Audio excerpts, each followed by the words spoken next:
frère Alphus.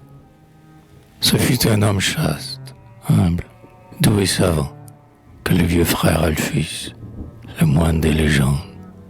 Il vivait à Olmutz dans un ancien couvent. Il avait un renom de par beaucoup de l'onde. Son esprit était plein d'un immense savoir, car la science lui fit ses insignes offrandes. De tous bords l'on venait pour l'aimer et le voir. Son chef s'était blanchi sous des frimas d'idées, mais son pensée restait sur un point sans pouvoir.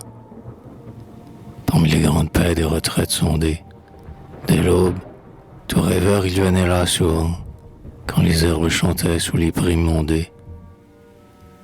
Il écoutait la source et l'oiseau, puis le vent, et comme en désespoir de soulever le mystère, il retournait pensif toujours vers son couvent. On le vit se voûter comme l'arbre par terre.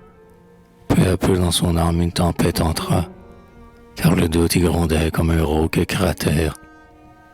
Du glaive de l'orgueil l'humble foi s'éventra, et le vieux moine allait portant sur ses épaules les douleurs que l'enfer sans doute y concentra.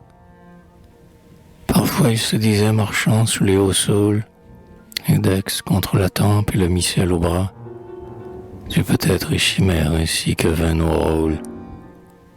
À quoi nous servira ainsi jusqu'au trépas de cambrer nos désirs sous les cilices chastes et vivre en pleine mort pour un ciel qui n'est pas.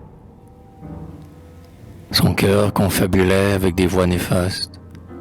Le ciel, l'arbre, l'oiseau, la terre étaient joués, et le moine était triste au fond de ces bois vastes.